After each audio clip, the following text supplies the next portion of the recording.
옛날 조선시대 평안도 영변 어느 마을에 곽태어란 선비가 살고 있었다.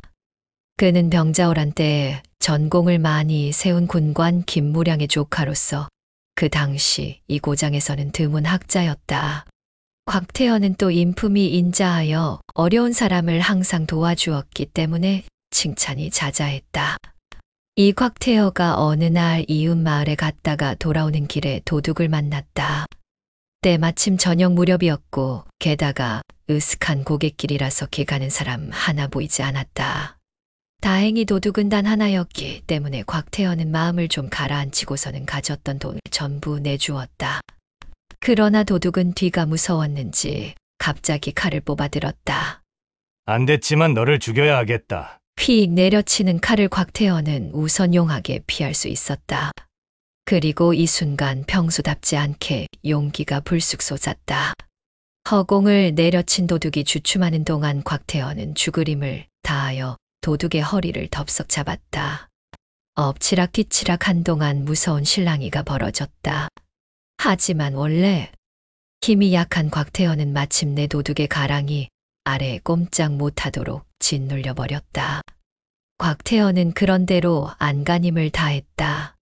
몸을 비틀고 발버둥치며 문득 보니까 도둑은 저만큼 떨어진 칼을 집으려고 무진애를 쓰는 중이었다. 한쪽 손으로 곽태어의 멱살을 잡아 누르고 또 한쪽 손으로 칼을 집으려 하는 것이다. 위험한 순간이었다. 이때 곽태어는 저쪽에서 바람처럼 달려오는 개를 발견했다.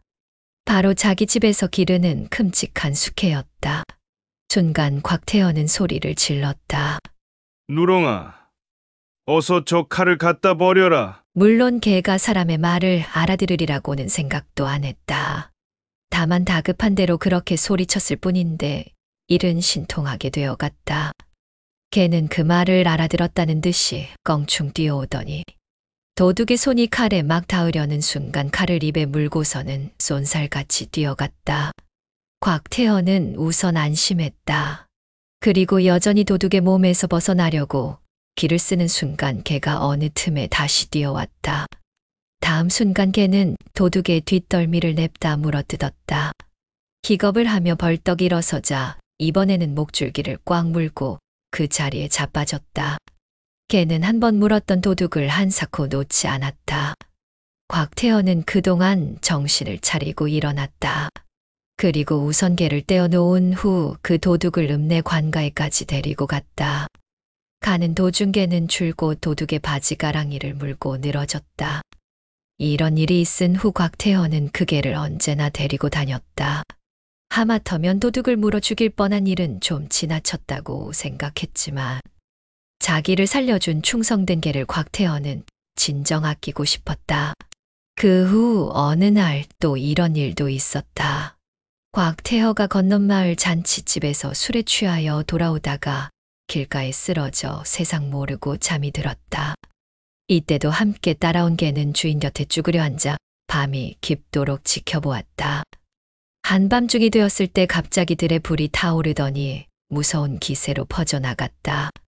그리고 바람을 탄 불길이 차츰 곽태어 쪽으로 타오기 시작했다. 개는 기겁을 하고 짖었다. 그러나 술에 취한 곽태어는 도무지 깨지 않았다. 심지어 주둥이로 건드리고 발로 두드려도 소용이 없었다. 그러다가 개는 무슨 생각을 했는지 바로 근처에 있는 냇물로 뛰어갔다. 그리고 물속에 풍덩 뛰어들더니 다시 솟구쳐 나와 주인이 누운 그 둘레를 빙 둘러가며 뒹굴었다. 이런 일을 재빠르게 수없이 되풀이했다. 곽태어의 둘레가 어지간히 물에 젖었을 때 불길은 그곳만을 태우지 않고 다른 곳으로 번져갔다. 덕분에 곽태어는 무사히 불을 피하게 되었다. 한참 후에야 잠에서 깨어난 곽태어는 우선 시꺼멓게 탄 주변을 발견했다. 그리고 바로 곁에서 물이 흥건히 젖은 채 쭉 뻗어 엎드린 개를 보고는 정신이 번쩍 들었다. 오, 내가 또 나를 구해주었구나. 곽태어는 개를 얼싸안고 눈물을 흘렸다. 그 후 또 비슷한 일이 있었다. 어느 날 곽태어는 산길에서 호랑이를 만났다. 갑작스런 일이라서 기겁을 하고 주저앉았다. 호랑이가 덮쳤다. 호랑이의 앞발에 채여 찢겨진 어깨에서는 피가 샘솟듯 쏟아졌다. 곽태어는 그만 기절을 했다. 호랑이는 다시 곽태어에게 달려들었다. 또 한 번 앞발로 후려치자는 것이었다. 이미 기절해버린 곽태어는 전혀 날 수 없었지만 이 순간 뜻밖의 일이 벌어졌다. 지금 막 곽태어에게 덮치려고 윗몸을 번쩍 쳐든 호랑이가 갑자기 괴상한 부르짖음과 함께 비틀하면서 껑충 뛰어올랐다. 그리고 이내 자기의 두 다리 사이에 달라붙은 짐승을 떨쳐버리려고 몸부림치며 핥히고 미쳐 날뛰기 시작했다. 그 짐승은 바로 곽태어에게였다. 호랑이 살을 한번 물고 늘어진 개는 온몸이 발기발기 찢겨 피투성이가 되었다. 그래도 개는 호랑이 몸에서 떨어지지 않았다. 괴상하게도 무서운 싸움은 그러나 얼마 안 있어 잠잠해졌다. 마침내 호랑이가 그 육중한 몸을 픽하고 눕히더니 그대로 숨쳤던 것이다. 정신이 든 곽태어는 그제야 개를 호랑이 몸에서 떼어 놓았다. 개는 죽으림을 다한 끝이며 또 온몸이 무참하게 찢겨서 숨만 간신히 쉬고 있었다. 그래도 개는 주인이 무사한 줄 알고는 또 다시 용기를 떨쳤다. 개와 사람이 서로 의지하면서 한 발짝 산에서 내려오는 광경은 생각만 해도 처참했다.